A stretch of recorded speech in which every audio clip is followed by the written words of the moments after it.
पुणे शहर भविष्यातल्या deep tech आणि जागतिक क्षमता केंद्राचं प्रमुख केंद्र बनण्याच्या मार्गावर असून 2030 पर्यंत हे देशातलं अतिशय आधुनिक शहर आणि प्रमुख विकास केंद्र म्हणून नावारूपाला येईल असा विश्वास मुख्यमंत्री देवेंद्र फडणवीस यांनी व्यक्त केला आहे।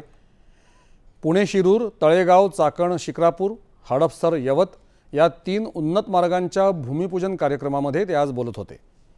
केंद्रीय रस्ते वाहतूक आणि महामार्ग मंत्री नितीन गडकरी, उपमुख्यमंत्री सुनेत्रा पवार यांच्यासह इतर मान्यवर यावेळी उपस्थित होते। या 3 प्रकल्पांची कामं पूर्ण झाल्यानंतर पुण्यातल्या वाढत्या वाहतूक कोंडीवर, विशेष करून औद्योगिक वसाहतींना जोडणाऱ्या रस्त्यांच्या समस्येवर कायमस्वरूपी उपाय मिळणार असल्याचं मुख्यमंत्री म्हणाले। नव्या पुरंदर विमानतळाशी कनेक्टिव्हिटी वाढवण्यावर शासनाचा भर असल्याचंही ते म्हणाले।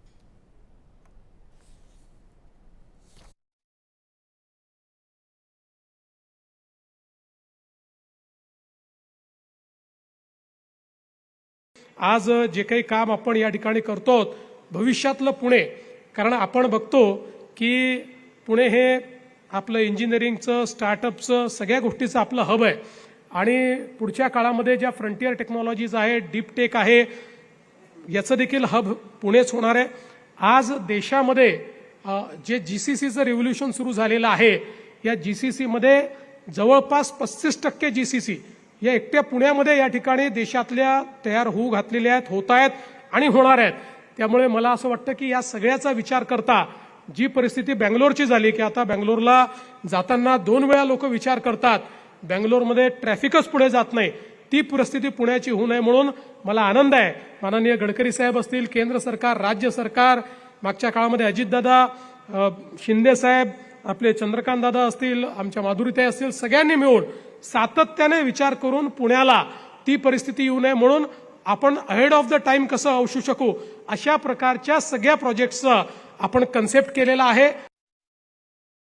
पुणे परिसरातली वाहतूक कोंडी दूर करून भविष्यातली वाहतूक व्यवस्था अधिक सक्षम करण्यासाठी केंद्र सरकारच्या माध्यमातून सुमारे 50,000 कोटी रुपयांचे महामार्ग आणि पायाभूत सुविधा प्रकल्प राबवण्यात येणार असल्याची घोषणा देखील गडकरी यांनी केली।